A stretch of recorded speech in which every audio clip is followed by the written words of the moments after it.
y'all, and welcome back. So I have been watching a lot of videos where people are talking about the lessons that they've learned, you know, lessons by 30, lessons I learned in my 20s and my 40s. So I decided that I want to add my little spin on it too and talk about 3 of the most important lessons that I have learned to date. And just to add a little context, I am 32. I am a single mom of 2. And I started my online presence on accident on Instagram. I was trying to pay off debt. Like, I had this die-hard desire to be debt free and show people that I can do it. The people who really thought that I, you know, because I'm a single mom and I live on one income, I couldn't do it, and just to hold myself accountable. And that kind of just took off. I was on, not to brag, but just once again sticking to, it's going to make sense as I go through the life lessons, but I remember I worked with Parent.com, Next Advisor, Time. I was on Good Morning America. And I think ABC News picked up my story as well, if I am not mistaken. And I've just been able to work with and come into contact with a lot of amazing people that I never thought that I would be able to come into contact with, or who would care about me or my story.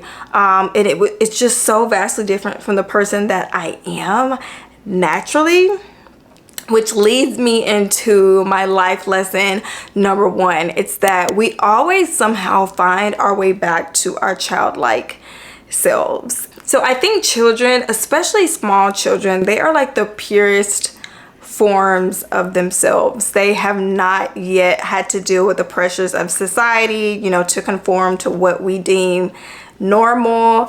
And so even out in public, you know, if you've had small children, or if you've been around small children, they do the weirdest, oddest things and say the most off the wall things. Like, they will be making snow angels on the floor at the grocery store, and you cannot tell them they're not out in the middle of, you know, the North Pole. And I think as adults as well, we tend to leave more space for them to be who they are freely than we would for someone who was maybe a young adult or an adult, or even an adolescent. But that's something for a totally completely different video.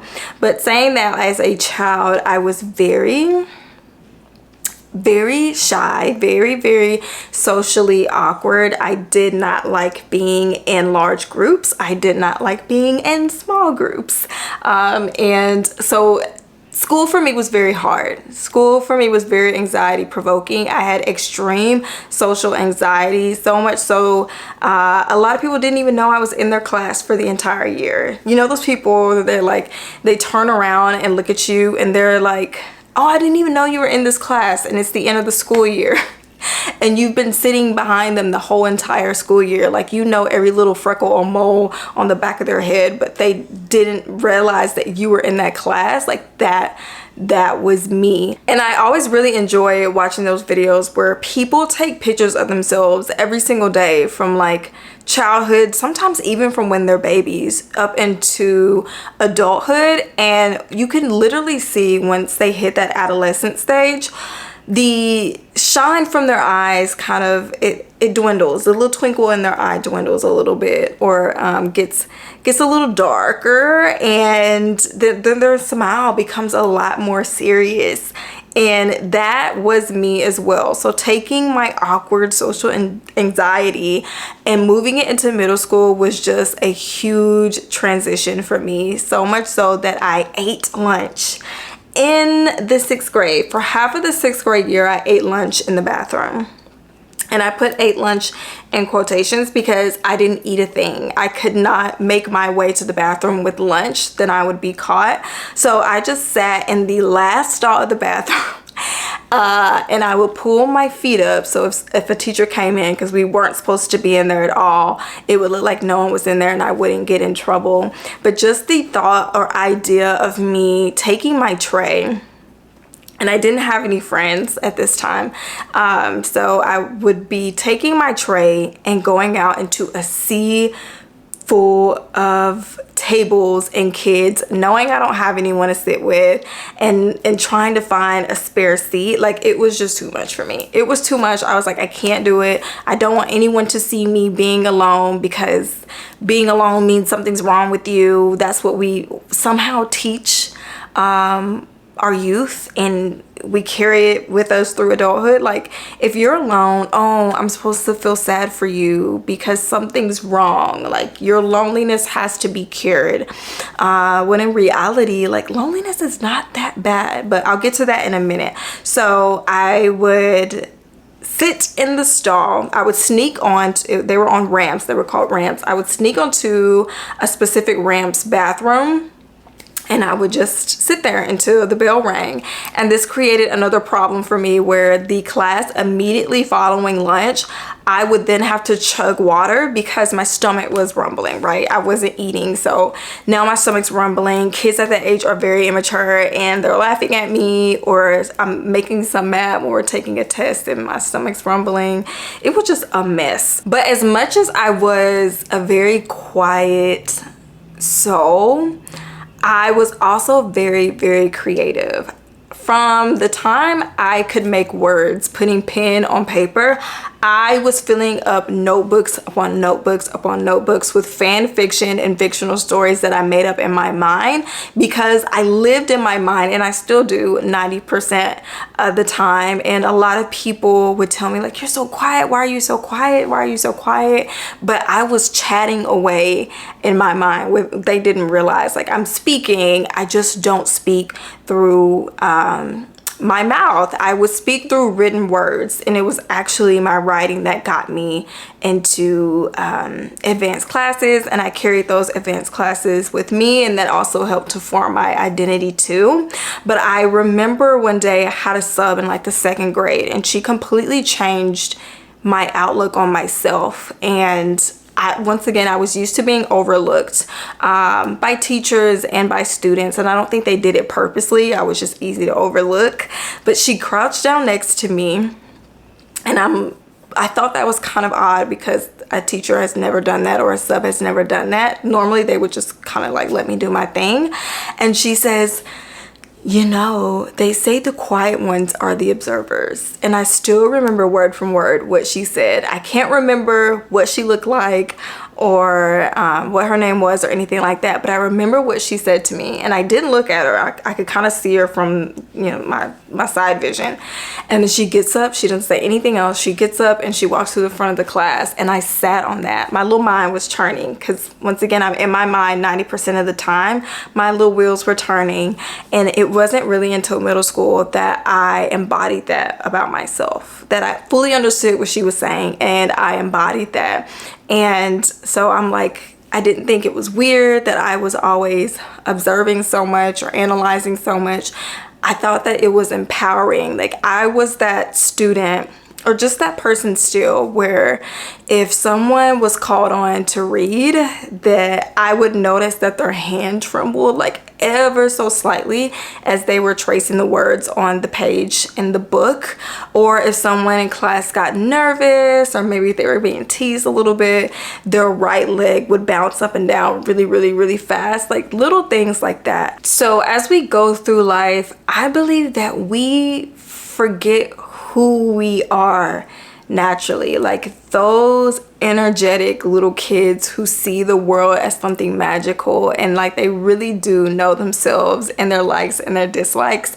The filter of society and society's expectations and the norm kind of pulls us away from our identity. We don't become something new or someone new. We already are. And as you walk the journey of self-discovery, you're just getting those bits and pieces of yourself back. We're not creating a new version of ourselves. When we say, like, you know, I lost myself, I'm trying to find myself, like, you're lost. You're already created. You're not going through making a new person. You're trying to find the person that's already out there. You're just breaking free of the shackles that you've placed on yourself, and other people have helped placed on you as well. And as I walked my self-discovery journey, I've learned that I'm just going back to the person that I was, that I fought so hard to detach myself from, because I was taught like there's something wrong with that little girl who is quiet. She doesn't like large groups, and you know, she's always observing, always in her head, noticing every little freaking thing that drives her, you know, and it drives her nuts, but she just can't stop doing it. Like, I find that I just naturally fall back into that version of myself. I went through college trying to study biology, and ultimately I switched my major to writing, and it didn't click until I was halfway done with my bachelor's or with undergrad, and I was like, no wonder it feels so right and it feels good. And that's because writing was always something that was an escape for me. So it just came, you know, second nature. And now I am like fist fighting, trying to get my solitude, trying to get and keep my solitude, because the world is so loud. And I've learned naturally, like, my joy comes from silence, just sitting with myself and sitting with my thoughts. And for years I tried to fight that version of myself, and now I'm fist fighting trying to get it back. And also how I look at my relationships, noticing that I just eat people alive with my mind. Naturally, I eat them down from their mannerisms to how their eye twitches whenever they start laughing. And that is something, once again, that came from how I naturally was as a child. And it's just parts of me that I'm relearning and I'm reaccepting, and I have a lot of gratitude for. And going back to like my little intro, I just learned that once again, the world is too loud. And so I've just grown to accept, like, girl, I just need a more quiet life. I don't want to be on these big sites. I don't want this type of exposure. I kind of just want to create. I want to create and I want to do my own thing, and just keep it at that. And so, yeah, so leaning back into how I naturally am. I know some people will be like, stop the cap. You know, if someone offers you a dollar amount, you'll go back and do it all over again. And people are used to that, and maybe they are projecting what they would do onto others. But I can honestly say, right hand to God, baby, I would not. There is no dollar amount that I can put on my solitude and my peace. Been there, done that. It was great. And I wouldn't do it again. The second lesson I've learned is that life is a series of unfortunate events and jumping off cliffs. I think somewhere along the way, we've been fed this narrative that life should be easy, it should be beautiful, it should be soft all the time. And so when something bad happens, we're like, oh, this should not have happened. It should not be this way. And we strive for like this sweet spot. The sweet spot where life is easy and beautiful and soft. And there's this unspoken expectation that we should stay there. Like, if we get out of this spot, which we all know life will kick us out of, that we've done something wrong or something is just wrong, right? That is far from the truth. Good times and good things are coming, yes. But also hard times and bad things are coming. And that doesn't mean anything about you. It's just part of life. That was a big truth pill that I had to swallow. It's that life is not always going to be soft, beautiful, and easy. Bad things are going to come. And that doesn't mean anything about me or about my life. Really, it's just that life is happening. The world is turning. The sun is doing its thing, and we're all twirling around the sun, and just everything has its natural process, right? You can't stop these things from happening.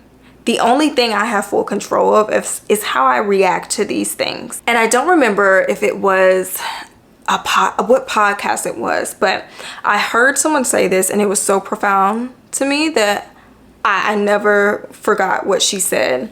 And she was like, life is suffering. Suffering is life. That is true. That is something I've had to accept, that life is full of suffering and it's okay. And we don't want it to be normal, but it is normal, and it is something that you have to accept. Whether you like it or not, life is going to consist of suffering. You can't do away with it, but you have to find something worth suffering for. And then the suffering eases because you associate that thing that's worth it with feelings of enjoyment or joy or fulfillment. And it's not so hard anymore. And I thought about motherhood, single motherhood. And I know how people like to take things and twist it. I'm not saying that, oh, you are just suffering in motherhood, but motherhood is not always easy, especially if you don't have someone to tag team. Like, you don't have anyone giving you a rest break. It's just you. It's just you. And it can be a lot of moments of suffering. It's hard. You're raising humans while also simultaneously raising yourself, and sometimes you don't know what you're doing. Or at least for me, I'll be honest and say I don't know what I'm doing half the time. I'm just doing what I feel is best, but it's hard. It's mentally draining. But motherhood is my highest honor. It is my highest honor, no matter how hard it is. And so my children are something worth suffering for. And knowing that this is my highest honor and I love my babies, the suffering part kind of fades away and it becomes something that I'm extremely grateful for. And I'll be honest, like, I still battle with anxiety of losing my loved ones or losing my possessions, like things that I love. But one thing that has really helped me kind of accept this thing is that knowing I don't possess anything in anyone, like nothing is really in my possession. I don't possess my kids. I don't possess my mom. I don't possess my dad. They don't possess me. These things that are in my house, they're not really my possessions. They're just borrowed for this experience. Because once I'm out of here, girl, this house and these possessions are no longer mine. They will probably wind up being someone else's possessions. I don't get to take them with me. My loved ones, they're still going to be here. I may still carry the title of aunt, mom, cousin, etc. But ultimately, I am now in their reality. Like, I have to leave them. I have to leave these things. And that helps me to separate myself from everything. And just accept things and people for who and what they are and the experience that they've given me during the time that I have it in them. So saying that, while you have this temporary experience, it's important to make sure that this experience embodies what you want it to, right? And in order to progress, and I've said this in my previous video, you have to jump off the cliff. Like, you have to do that thing that's scary. You have to pull yourself out of your comfort zone. You have to get out of your mind trying to tell you all these things to stay in this space that you're in because it wants to keep you safe and it likes repetition, right? You have to just close your eyes and jump off the cliff into the unknown to keep progressing. And one thing I go through life and I tell myself now, if I work for it, I can have it. If I stay consistent and I work for it, I can have it. But that requires me to get uncomfortable and jump off the cliff, like completely making new videos on my YouTube channel. Like, girl, that was the biggest cliff to jump off of, because it's like, God, I gave you my Instagram. That was not enough. I was not being fully obedient. I did not completely separate ties with the personal financial niche like I knew I needed to. I still wanted to cling to that here, and that just didn't work for me. So I had to literally close my eyes and just do it. And the one thing about it is that to continue to progress, you have to continuously do that throughout your lifetime. And then the uncomfortable feels comfortable. And then when you get to that space where, oh, this isn't so hard anymore, the newness wears off, girl, get ready, close your eyes and jump again. All right, and the last lesson that I have learned in my 32 years of living, and it's something that's not really profound, it's that you do not build off of motivation. Motivation is linked to our feelings, and we all know that our feelings, they're unreliable. If you want to build something that's sustainable, you can't just feel your way into it, right? It has to be something more with that, because I may feel a certain type of way right now, but who's to say in 30 minutes I'm not feeling a different type of way? And if I'm building something solely off of motivation based on how I'm feeling, then when those feelings change, because they will, then I'm more likely to abandon whatever it is that I said that I really wanted. And then I'm picking up the next best thing again based off of motivation. Like, I'm not finishing anything. And that was something that I did. I would start something. I would be like super committed to it. I'm feeling really good. I'm feeling excited because it's new. And then when the newness wore off and the feelings changed to like, I don't want to do this. Like, this feels like a job, or, you know, I don't have any inspiration or motivation today. I would just abandon it. I would abandon it and I will hop to the next best thing. And then I'm wondering, like, why am I not progressing the way that I feel like I should be progressing? And it's because, girl, you don't have any discipline. But also saying that, like, our feelings are very important. We should not do away with our feelings. That's not what I'm saying. Your feelings, you need that to understand, you know, a situation. You need your feelings to understand your body and what's going on with your body. You need your feelings to keep you safe. Like, if you're feeling scared because you're tap dancing on the edge of a cliff, girl, that tells you, like, get off the cliff because something bad could happen. You need them, but they should not be like the main thing that you are building with.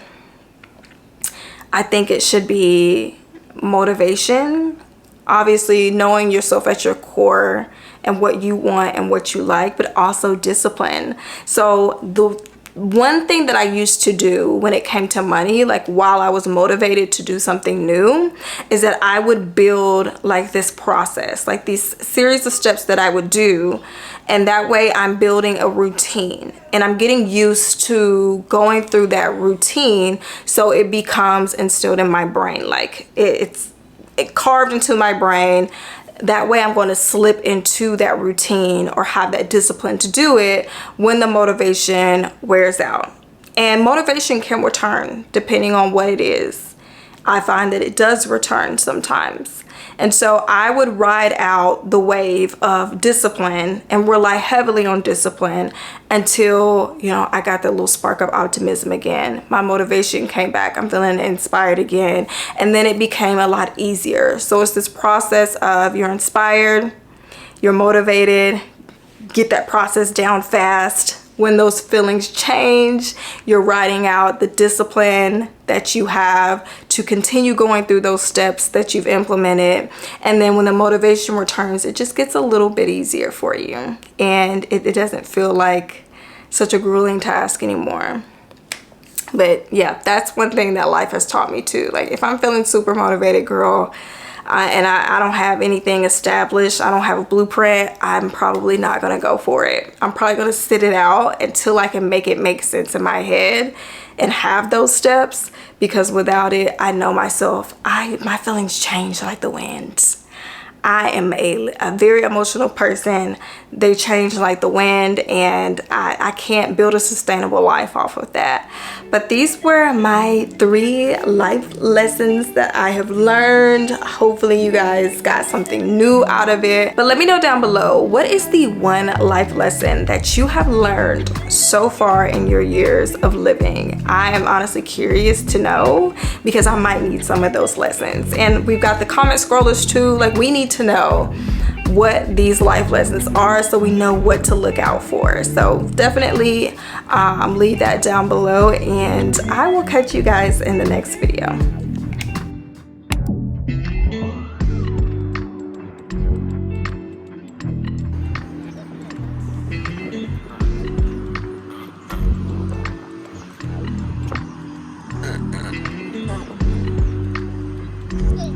I think I like this little life.